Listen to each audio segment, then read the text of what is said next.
Welcome to Leka Eto Speak YouTube channel.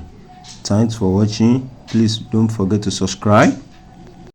Lovers all over the world, Africa is my fatherland, Nigeria is my country. Welcome to Leka Eto Speak YouTube channel. Gẹ́gẹ́ bí ẹ ti mọ̀ pé update lọ́nà kò jọ̀kan náà la máa mú wá fún yín. Update eléyìí tá a tún mú wá fún yín. Update nípa ọ̀rọ̀ Nàìjíríà ni situation tí Nàìjíríà wà lọ́wọ́lọ́wọ́ báyìí. So àwọn èèyàn wọ́n deliberate.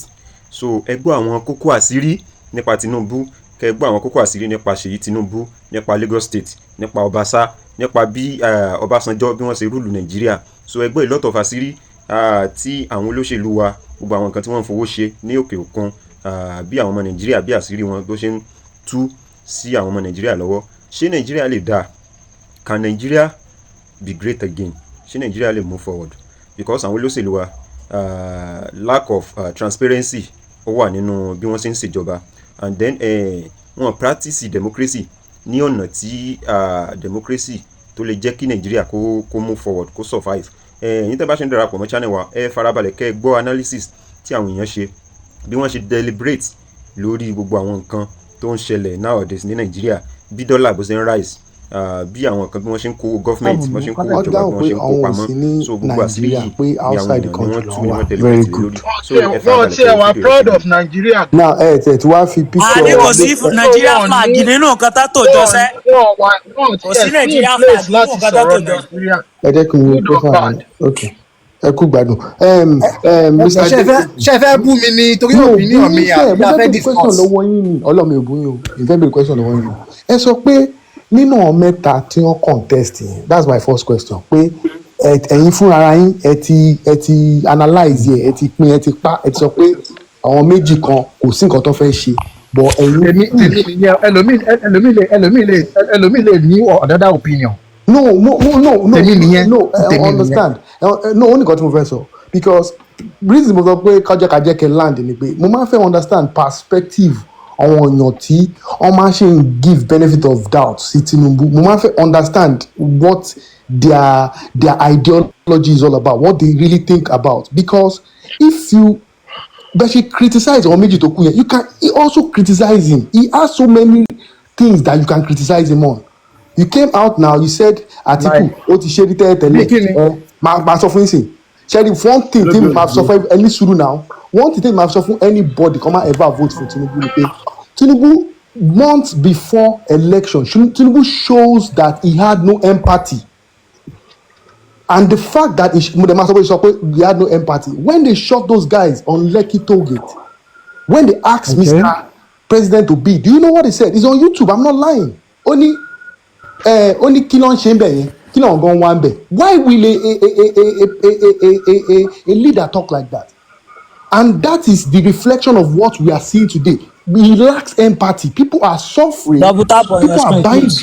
People are buying medication at a high cost, and he doesn't really care. People are dying. Why will you elect a leader that lacks empathy? It doesn't make any sense. And I believe you're in the Western world and you understand the fact that empathy is very important in leadership. So you saying that Atiku, Obi, that's fact. Tinubu lacks empathy, and that is reflecting on on the way he's ruling the country right now. People are suffering. You are still putting pressure. You want to kill them? That is empathy, showing from the beginning before the election that this man lacks empathy. Why will you say stuff like that? At least pretend. Lack empathy. That is one. And there are so many money for your life going off winning more than 50 reasons come only if you vote for. But you, the way you talk, I'll be very straight with you. You are very biased, I swear, because you criticize anything. You criticize those other guys. There are pros and cons to life. While outside, I understand, but in comedy the one in like I understand that attitude. It's not a good leader. Yeah, I understand you. Sherry, first of all, I will respect your opinion and your views about the current administration. You understand? No matter what you say, whether Obamla or Obamla, I'll respect whatever you say, because that is what you believe in, that is the way you think, and you know, it's not about I'll just respect you. But the thing there is that Koki Shekwe me criticize. Hold on. No. But you There is never no, did. hold on. In this life, Yeah. I want to let you know that there is no perfect human. Kò tí ì sí ẹni náà tó lè mọ̀ ṣe 100%. Yeah. Kò sí bá ṣe máa rìn tó yóò ní mí. Àwa Yeah. tá a jọ sọ̀rọ̀ yìí, àwa tá a wà ní platform yìí. We are not Tí a perfect. bá padà dé, tá a bá padà dépò yẹn, tá a bá padà dépò yẹn lọ́la, ó máa ń dùn sọ ni. Hold on. Ọ̀rọ̀ máa ń dùn sọ ni. Ọ̀rọ̀ dàbí ẹni tó wà ní tó ń wo bọ́ọ̀.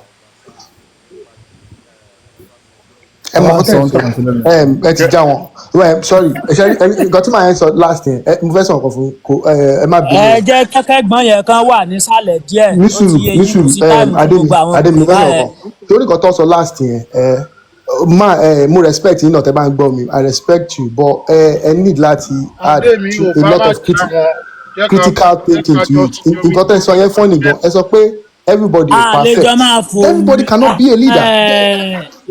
ìròyìn sà ìròyìn ṣé ń gbọ́ mi àlejò máa fi ọ̀rọ̀ jomitoro ó ti yé yín nígbà tí ìyà ń jẹ èèyàn báyìí tẹ́ ń sọ wípé tán bá kó èèyàn kan sílẹ̀ ẹ tó dẹ̀ ń preach gbogbo yẹn fún wa it's not in Nigeria gbogbo flag tó tòjọ kò sí Nigeria bẹ́ẹ̀ èmi wà Nigeria mò ń sọ́fà bí ó ń sọ fún mi pé èèyàn kan is the best ẹni kí n fi sílẹ̀ kájọ máa fi ọ̀rọ̀ jomitoro sí to me ẹ tí ò bá sí ní ṣù mi ó ti yé yín mo ti sọ tẹ́lẹ̀ ibi báyìí ẹ tó bá fẹ́ sọ opinion tí ó ṣe nǹkan tẹ́mi fẹ́ gbọ́ family house everybody wà ń bẹ̀ kó lọ gífù opinion ẹ̀ ń bẹ̀ èmi náà ní family house tí n bá fẹ́ sọ nǹkan tẹ́yìn go like mo lè lọ sí family house mi kí n lọ sọ ń bẹ̀ ó ti yé yín ẹ wá síbí ìbá ẹ sọ fún wa òbí kan kìíní kan igbá kan àwo kan ṣé ẹni tó fẹ́ tún lù ṣe ẹni tó fẹ́ tún lù ṣe ló kọ́kọ́ wọlé ó ti yé yín ló lọ ń ra private jet ló lọ ń kó 90 billion fún àjì ló ń ṣe gbogbo rádaràda ó ń sòsì káàkiri bí ti kéré wù ó ti yé yín ebi dẹ̀ ń pa wá. Adémi. ẹ kálẹ́ o. Adémi. gbogbo lé ẹ kálẹ́ o. Mr. Ọlá ẹ kálẹ́. ẹ kálẹ́ o ẹ má bínú I think I just have one or two things Please to say. double tap on your screen everybody. Yeah, I want to say one or two things.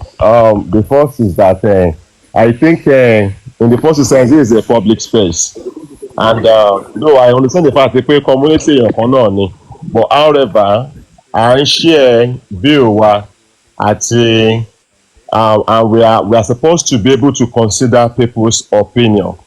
Of the truth why I want to say this is this ẹni tó sọ láti fún mi pé àwọn làwọn mọ̀ sí bàtà tí ń ta àwọn lẹ́sẹ̀ but the truth is this I'm speaking from United Kingdom but ẹsẹ̀ kan tà ní mí I'm always in that country even if I'm not in Nigeria today I can speak it authoritatively àmọ́ mo feel pains and what is happening over there. I think I should be able to pass to say this if I can sum my own view about this topic. Can Nigeria be fixed again? The truth is this. Some 5 years ago, tí mo kọ́ wá sí UK níbí, I shouted àwọn kan tí mo rí. Double tap on your screen please. I shouted àwọn kan tí mo rí. Mo dẹ̀ ń fi pé wọ́n bẹ̀rẹ̀ sí imagine pé ṣé àwọn tá à ń pè ní leaders mi ò fẹ́ sọ̀rọ̀ pa Tinubu now I want to generalize everything ṣé àwọn tá à ń pè ní leaders ṣé wọn ò dá àwọn country èrè ni and I begin to later after like few months time. bọ̀dá ọlálọ ẹlẹ́fẹ̀ẹ́ sọ̀rọ̀ Tinubu. ẹ máa gbọ́ mi please let me just hear me out ṣe máa gbọ́ mi ẹ jọ̀ọ́. why is the ṣe exempt Tinubu kúrò mbẹ. I can ṣe ọ̀rọ̀ Tinubu ṣe ń gbọ́ mi tó bá ń sọ̀rọ̀ anybody can remove me o tó bá ń sọ̀rọ̀ pa number one criminal tó yẹ kó wà ní underground lénìí Tinubu ni so I don't want to talk about him because. and that is the more reason you should talk about him. ẹ má yọ Tinubu kúrò mbẹ gbogbo wọn. it's not to me it's not a man that can fix that country with due respect. I have 1,001 reasons to say this and I have come to term by God's grace Seyi Tinubu is my colleague in Nigerian law school. I'm a lawyer. He failed. Ó fail lẹ́ẹ̀mejì law school ẹ̀. The third time tí APC wọlé ni ó fa ìwé ẹ̀ tó kọ́lẹ̀ to Nigerian bar. I'm not going into that. I've told people that. tó fẹ́ di gómìnà Lagos State nìyẹn o. Yes, I've told people that care to listen. Nǹkan tí wọ́n ń fẹ́ ní country ẹ̀ ń bẹ̀ ni wípé ká máa fún wọn kéèké nǹkan tó fi pé òun donate 500 million fáwọn tí flood gbé lọ. Nǹkan tá a pè ní ogún bàbá wa. Àwọn kan wá ń kó sọ́wọ́ wọ́n ń pín. So if we want the country to be fixed again, let everybody goes on his or her way. To me, I continue championing this because when Buhari was there, that was the very year tí Seyi ra property sí London bíbí yìí $60 million US. So a lot tí a lè kà, but I don't want to, because mo ti conclude pé there is nothing they want to do. When Obasanjo was removed few days ago, on my status on WhatsApp, mo sọ fún wọn pé 17 billion fraud scandal my foot. They know what they are doing. They don't anything obstruction wọ́n gbà kúrò ń bẹ̀. So people continue castigating me. Mo bá ń pé ẹ̀sọ́ I'm eating. I'm more concerned about wípé kí ló máa ṣẹlẹ̀. You see, ọmọ ẹlẹ́rọ gbọ́dọ̀ máa jẹ gungun. But the country is, I don't know how to describe it. If you want to fix it, we should all come together and say it. It is either I die. I can't live on my limb. This is my father's property. Share it equally. And we go our ways. But kí ẹ̀kan máa bóbò wa wípé òun ṣì máa fix ẹ̀, ó máa ṣe gbáko àwòkan. Cherry currency wa float. £1 today is 2,000 plus. Dollars náà bó ṣe rí. All these things are happening because àwọn kan benefit from it. Ẹ wo epo, ó sọ ń gbà yẹn pé ó máa subsidy ti tomorrow. Mi pé òun get clear picture bẹ̀ yẹn. Ẹ kó subsidy wọlé, ẹ̀yọ subsidy kúrò ń bẹ̀, àwọn kan ṣe kinní kan, àwọn kan ṣe kinní kan. You see, in advanced country, anything that is happening, even if you don't care to listen, tó o bá fẹ́, go to their website, you see everything loud and clear there. In Nigeria today, tó bá ti fún mi ní eléyìí, wọ́n á pàdé eléyìí. Tó bá ti fún mi ní eléyìí, wọ́n á pàdé. So the only way I think the minimum so that the country can go forward ni wípé kí olúkálùkù wá. If Tinubu is smart, ká ní pé ó ní èrò, ká ní pé Ọlọ́run fún ní èrò àwa ọmọ Yorùbá ní ọkàn ni. Period yìí ló yẹ kí wọ́n máa ní what's it called? Come and a conference on how to hold a referendum on how everybody can go peacefully without bloodshed. How you can go your way, how I can go my way, how I can live with my people. I'm like, okay, fine. This is my brother. Òun ló ń jẹ ẹ̀tọ́ wa. You don't just sit in a circle and control the country the way you like. So nobody should expect anyway to me a minimum so. I'm not expecting any miracle from either APC, either PDP, either Labour Party. Let us sit down. Àwọn tá à ń sọ ẹbí yìí ń sìn, a wà ní age range of 35-50. Kí wọ́n sọ wípé kò tọ́ sí wa láti contest ni. Ṣé mi ò lè control Lagos State ni? Ṣé mi ò lè control Lagos State? Ṣé mi ò lè control? Okay, look at that. Ọmọ Dangote, ọmọ àfúnlá appointment, ọmọ ilé àfúnlá appointment, ẹ̀wọ̀n ilé àfúnlá appointment, and we are all having this contest sir. Mo ní question fún yín. Tẹ́ bá contest, àwé olójú rondo yìí ó máa jẹ́ ká ẹ débẹ̀ àbí? Àwé kan náà sì fi Black Maria náà fi gbé yẹn. Ẹ lọ contest. Ẹ máa mú lọ. Mr. Ola, ẹ sọ ọkàn. Mi ò ní £1 kan tí mo fẹ́ fi contest. Mr. Ola, ẹ sọ ọkàn. Ẹ sọ pé tí Tinubu tó bá jẹ́ pé ó fi ìfẹ́ ọmọ Yorùbá nínú, pé ó yẹ kó bẹ̀rẹ̀ sí máa ṣe referendum bó ṣe máa pín. òun fẹ́ béèrè nǹkan lọ́wọ́ yín tí Tinubu bá sọ pé ó fẹ́ lead yín láti pínṣẹ́ máa tẹ̀lé tó fẹ́ kí ni. pé òun ló fẹ́ máa bá yín ní àwọn conversation yẹn tẹ bá rí i pé Tinubu ń try láti ní àwọn conversation pé kan pín ṣe trust òun gan ṣe trust ẹni yìí ni. See, if Yoruba stands on its own today, Tinubu can never be one of my own leader.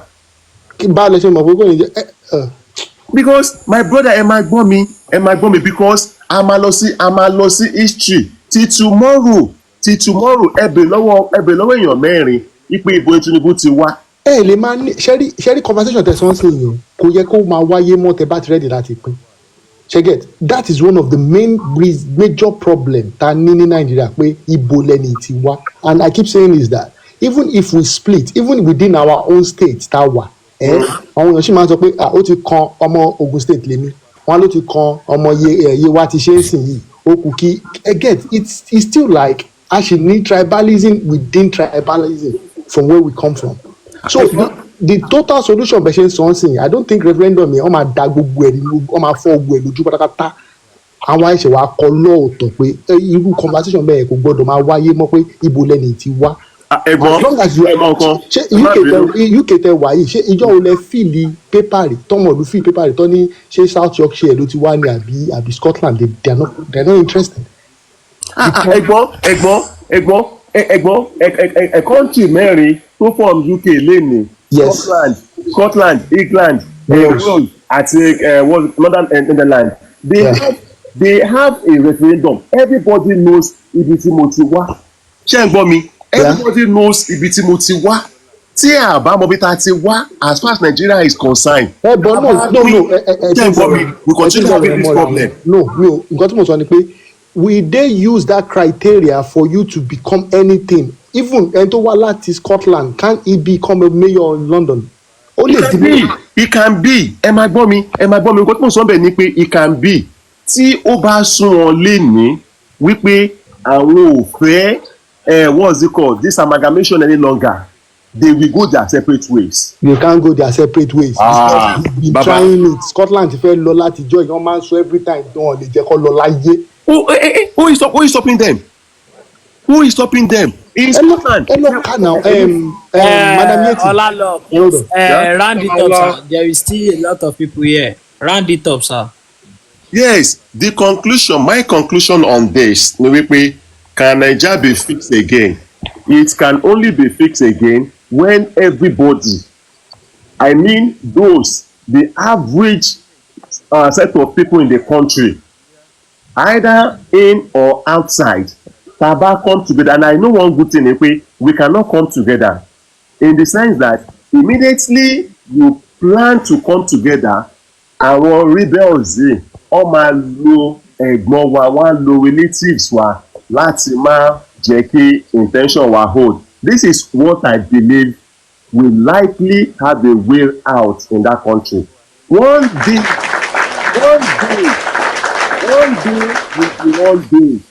somebody somewhere in that country will say I am ready to leave this earth today. What is right must be done. As the person is saying this either in any part of the country, another person will pick it in that same country. Then everybody will picking it differently. Then kò ní sí wípé ẹni tó fẹ́ attack whosoever again, and that time is so very very close to us now. My submission. All right. Mr. Olalo, thank you so much. I appreciate it. Ìròyìn ayọ̀, are you ready to talk now? Ká tó lọ sọ́dọ̀ J activated. Ẹ kú ètò. Ademi, I will just quickly respond. I can't respond directly. Can Naija be fixed again? Kó tó lè béèrè question yẹn, ó mì pé o ti ní consciousness pé tí nǹkan ò bá bàjẹ́ kò ní máa warrant pé kán fix ẹ̀. So gbogbo wa ta wà ń bínú. So ẹ jẹ́ ká kọ́kọ́ gbogbo wa la agree. Mo ti rò ó pin ni. Ẹ jẹ́ kí gbogbo wa ń bìbà ká kọ́kọ́ agree pé Naija need the kan fix ẹ̀.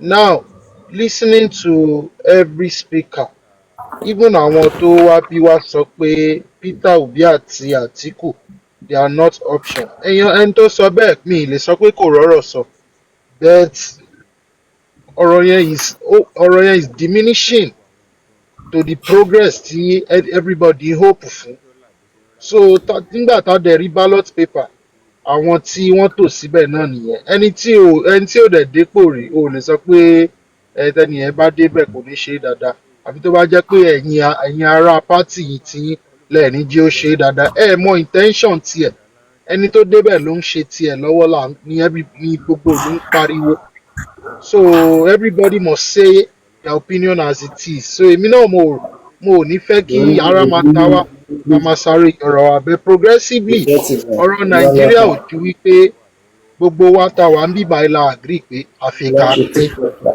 náà tá a bá pín yẹn mo fẹ́ kẹ́ ẹ mọ̀ wípé ọkàn máa balẹ̀ díẹ̀ I understand the fears of people because jẹ́ ká fi theory lẹ̀ ká wà practical ìbẹ̀rù àwọn èèyàn náà ni pé àwọn òun náà ló fẹ́ tún lead àwọn ṣùgbọ́n nígbà yẹn ọlọ́pàá yín ó máa jẹ́ ọlọ́pàá state yín jọ́ọ̀jì yín ó máa jẹ́ jọ́ọ̀jì state yín ọmọ ìbílẹ̀ yín haúsá ò ní jẹ́ chief justice nílùú yín haúsá ò ní jẹ́ commissioner of police mọ́ so kẹ́ máa understand how deep ni la máa ní àwa ènìyàn ta identify ara wa ta dẹ̀ gbédè ara wa even àwa ta pera wa Yorùbá gan Ondo máa sọ̀rọ̀ ẹ̀yin ọmọ Ọ̀yọ́ ò ní gbọ́ so barrier tó divide wa ó pọ̀ barrier táwọn tó dẹ̀ wá ń tán rúùlù wa because we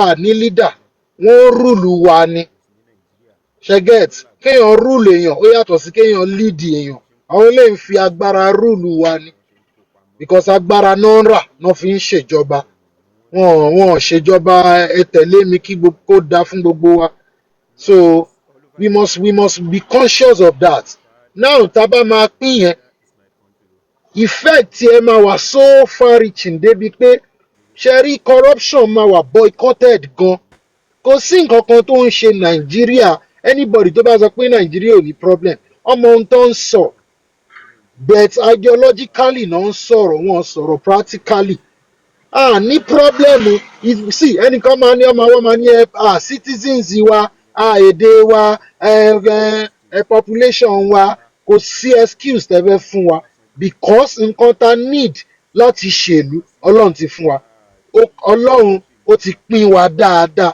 ó dẹ̀ ti fún wa ní nǹkan tó bí kálukú máa jẹ kò sí ìlú kankan tó fẹ́ dá dúró Nàìjíríà tóun bá ti ṣọ̀lẹ kò sédè kankan tó fẹ́ dá dúró tí ò ní wá independent but because of that federal interest dọ́là tó ń pín at the senate level because ẹ jẹ́ n sọ fún yín gbogbo àwọn tẹ̀rí tán lọ ń ra fọ́ọ̀mù yẹn wọ́n mọ adùn tó wà ń bẹ̀ náà fi máa ń fẹ́ kú síbẹ̀ ìjọ tẹ̀yìn náà bá ní tẹ bá láorí ọ̀fẹ́ tẹ mọye tó ń gbà ń bẹ̀ tẹ bá ti mọ leader méjì ní fẹ́ give up you want to tọ́ bá ní kẹ pa kẹlòmíì kó pa yẹ kó wá fi jẹ sílé tó máa jẹ ṣe sí owó gbowó tó ń pa tó ń kọ sórí íńtánẹ́ẹ̀tì yẹn kọ they are making billions in dollars these people are tó bá ti dé sílẹ̀ tó ṣọdún mẹ́jọ ọdún mẹ́rin péré ó ò lè tòṣì mọ́ bó ṣe bí bọ́n ṣe construct politics in Nàìjíríà nìyẹn ìdí táwọn àwọn tó bá ti débẹ̀ wọn ò ní fẹ́ ká a pín so anybody bá wọn appraise Tinubu lẹ́ni pé Tinubu ohun tó yẹ kó sọ ni pé consciousness yẹn wà ń bẹ̀ fún Tinubu at the level of Nadeco ló ti ní conscious pé kí Nàìjíríà pín kò ever sọ jáde àbí kẹrí pé ó sọpọ́tì àfi tó bá jẹ́ wípé pátì tó ń rule pátì yẹn ò fún láyè a máa wá condemn unity Nigeria but every time Tinubu is ruling in Nigeria and the opposition is at his play ní ever rí kó condemn unity Nigeria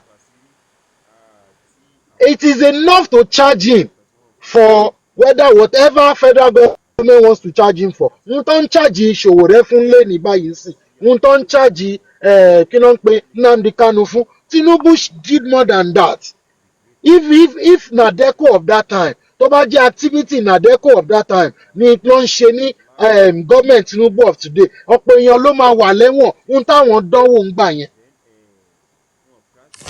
mo fẹ́ sọ̀rọ̀ kan sórí platform ọ̀bọ̀bọ̀ kan ní àjọṣe gọ́ọ̀mẹ̀ntì ni mo fẹ́ béèrè lọ́wọ́ ẹ̀ pé ṣé o mọ̀ pé tó bá jẹ́ pé Tinubu kọ́ ló wà ń jọba ṣé o mọ̀ pé o máa ti di mílíọ̀nìà torí pé a ti máa kówó jáde kẹ́ máa ṣe protest káàkiri from south west sí north west a ti ní excuse tó fẹ́ fi knock media but because the man has already bought all tentacles tó lè tackle ẹ̀ ó tó déjọba ló ti báyìí gbogbo wọn ó wá tún débẹ̀ tán ó tún block wọn sí anybody tó bá déjọba tó ń bribe olóyè kẹ́tì mọ̀ pé kò fẹ́ ṣèjọba rí ọba tó déjọba tó wá ń pe ìyá àfimọ́ra ẹ wá ẹgbàlé kí ló dé ó yẹ kó sọ fún wọn pé ẹ lọ ṣiṣẹ́ ni ẹ lọ bọ́ aráàlú ẹ lọ fún wọn jíjẹ ẹ lọ fún wọn mímu ẹ lọ mára dẹ̀ wọ́n kàkà bẹ́ẹ̀ ó mú ara dẹ àwọn alágbára sí nítorí pé ó lè ní agbára tó bá fi fìyà jẹ àwọn aláìlágbára.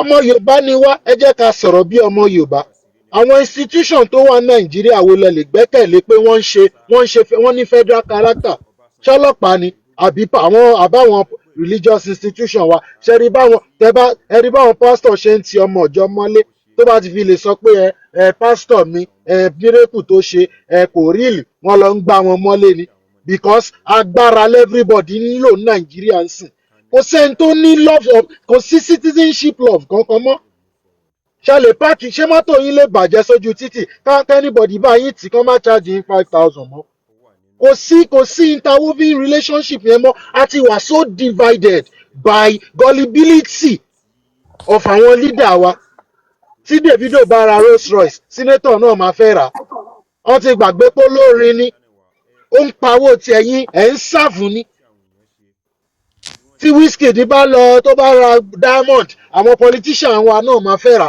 àwọn pastor wa náà máa fẹ́ rà á ní society kankan mọ́ ju wípé everybody padà sílé wọ́n ní téèyàn ò bá mọ ibi tó ń lọ ó yẹ kó mọ ibi tó ti ń bọ̀ so ká máa sọ pé Tinubu a máa dàbí ẹni pé a ṣẹ̀ ń pe fi ẹ̀pá pọ̀lọpọ̀lọ péjọ àbá ọ̀nà yẹn sọ àti ẹ̀rọ ayé yẹn mọ́ but what can fix Nigeria? We know that this man's government will never fix Nigeria. It will not. So. Lovers all over the world a lérò pé ẹ wo fídíò láti ṣẹ̀bẹ̀rẹ̀ tẹ́ bá wò ẹ comment ẹ subscribe ẹ jẹ́ ká mọ opinion ti yín kí lẹ rí sí àwọn nǹkan tí àwọn èèyàn sọ gbogbo àwọn àṣírí tí àwọn èèyàn tú yìí kí ni ẹ̀yin rí sí kí ni opinion ti yín ẹ comment ẹ jẹ́ ká mọ fíìl lórí tọ̀dọ̀ ti yẹn dẹ̀ tún bá wa share àwọn fídíò sí yìí because update lọ́lọ́kọ̀ òjọ̀kan tẹ́ bá wo page wa tẹ́ wo YouTube channel wa ẹ ti máa rí wípé update lọ́lọ́kan òjọ̀kan ni a ti mú wá fún yín sẹ́yìn so I really appreciate the support yín so we love you all thanks for watching.